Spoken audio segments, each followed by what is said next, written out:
Hello friends and welcome. I'm Sarah Liz and I'm so excited about these cards. I had this planned back in the fall, but I didn't really have the dies for some of the pieces I wanted.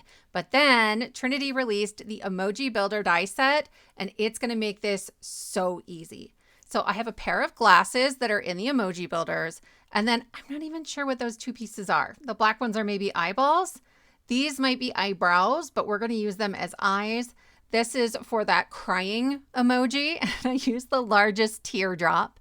There's also a sick and tired emoji builder that will give you some extra options for these emojis. I just think the whole thing is so much fun. So I'm also bringing in the springtime gnome set. I have stolen a foot for the mouth and the pot of gold to make 2 ears. And so you'll kind of see how this comes together. Between those 2 die sets, you can make so many different faces and cartoon characters that you love if you just get a little bit creative. So I'm going to turn each pot of gold on its side, but in different directions. And then I'm laying the emoji eyes right on top of it. And that just makes a perfect ear for our round-faced puppet doctor. I don't know if I can say their names. It's not a fandom set, but I don't want to get anybody in trouble. So yeah, it's a sort of a retro classic pair of puppets that might start with an M. I'm going to go ahead and put the glasses on first because that will let me know where the ears need to go. And I just want them sticking out a little bit, not a ton. And then I originally wasn't going to add eyes. I was just going to let the glasses do the work. But in the end, I think it looks a little weird without them. So these are just, I think, eyebrows from one of the emojis. There are so many different ways to repurpose these. I think Tracy Fear, who's on the Trinity team a while back, did a bunch of different like characters from pop culture stuff that you would recognize using the springtime gnome set. Like there's just so many ways to change them up. I'm going to tuck that teardrop right underneath the glasses to create the nose. That part is maybe the least like the original character, but it's close enough and I think it's adorable. We're going to make our orange-haired friend next, and I'm sort of showing you where I got each of the different pieces. But here is that springtime gnome again, and I have cut the beard 3 times. We're also making the pull and pop box, and so I just thought the shape of the box top was perfect for his face shape. To cut his mouth, it's a super simple shape. So I have a 3-inch circle die and it's not quite center. It's a little below center. I'll tape that on there and run it through my machine. And then I'm actually going to end up stretching this rectangle so it's a little bit taller and we have that black on the inside. I'm going to start by gluing the bottom piece down, but I'm leaving a little room without glue in that top center so I can put a little tongue in there. That comes from that emoji builder as well. I think it's just a small detail that sort of helps make this a more believable version of this character. And I will just sort of slide that in there with my tweezers.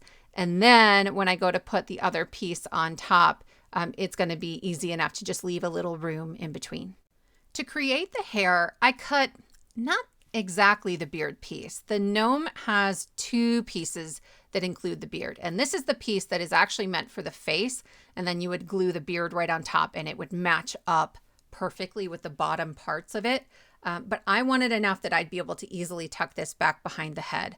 So I am actually going to have to pull this apart a couple of times because it was too wide and you could see sort of the head part of the gnome there. I didn't want that. So I'll keep moving it while the glue is wet, not a big deal. And then I can glue the top of my face right on top of the hair. I'm going to sandwich these between some other layers of cardstock just to make sure everything's nice and tidy on the back because you can see the back when we're done, but we can't forget the eyes. It's going to look real weird for a minute, friends. But this is so funny. So they go almost all the way up to his forehead, all the way up to his hair, but he's got these big wide open eyes and then it's the nose that's going to make it. So you have to keep them further apart or you can't see the eyes at all. They end up like hidden behind the nose. I put a little foam on there just because I have a couple layers of cardstock. And then that's our character. You could do almost anything with these 2 guys once they're done. I just need to glue the top of his head onto the black piece on the back, and then we can make pop-up mechanisms out of both of them. For this character, I am making the pull and pop box, which is great for gifting today, but I've repurposed that die set to make just pull and pop cards, like mini cards before. And so I'll link to a video below where I do that in case you're like, I don't want to make a box, or I don't want to have to store a box until it's time to give it away. That's usually my bigger concern. I just think that the die set is brilliant. So this is the circle shaped card die set, and I just cut the card base, but there's dies in there to make a donut as well, and it's fantastic. And then there's tons and tons of add-ons.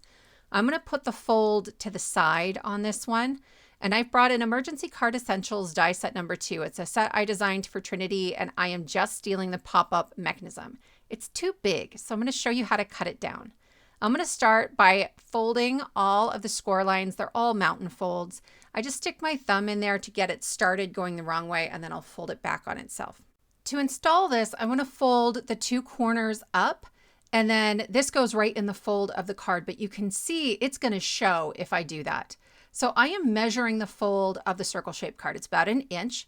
So I am going to take this to my trimmer, and I'm going to cut it down so it's slightly shorter than 1 inch. I need to keep the part of the mechanism where the 2 diagonal folds meet at the bottom middle. Then I can fold those 2 pieces up again, and you can see I've got excess hanging off. While it's folded, I will trim off the excess. And what I just did was to take the exact same mechanism and cut it down to be smaller so that it will fit in this shaped card, okay? But essentially, all the angles are now still the same.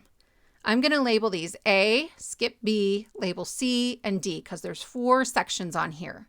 I'm going to fold back A and D, and those 2 flaps are going to get glue. Then I'm going to line up the fold in the center of my mechanism with the fold in the middle of my card. While the glue is wet, I will fold gently closed, and if it moves a little bit, let it move, okay? It means it wasn't quite centered, but open it back up gently, and it should be perfectly installed. Let that glue dry a little bit, but then play around with it. Make sure everything's moving the way you want. I have a square that is 2 1/8 inch on each side, and then I have a 2-inch circle that I cut from Emergency Card Essentials die set number 1. To install my square, it's actually going to be a diamond. I want to put glue on just one of those sections, okay? And so when I labeled them, I labeled C, so that's where my glue will go. Don't put glue anywhere else or you're going to glue your card shut. Then the point of that square or diamond will fit perfectly onto the mechanism.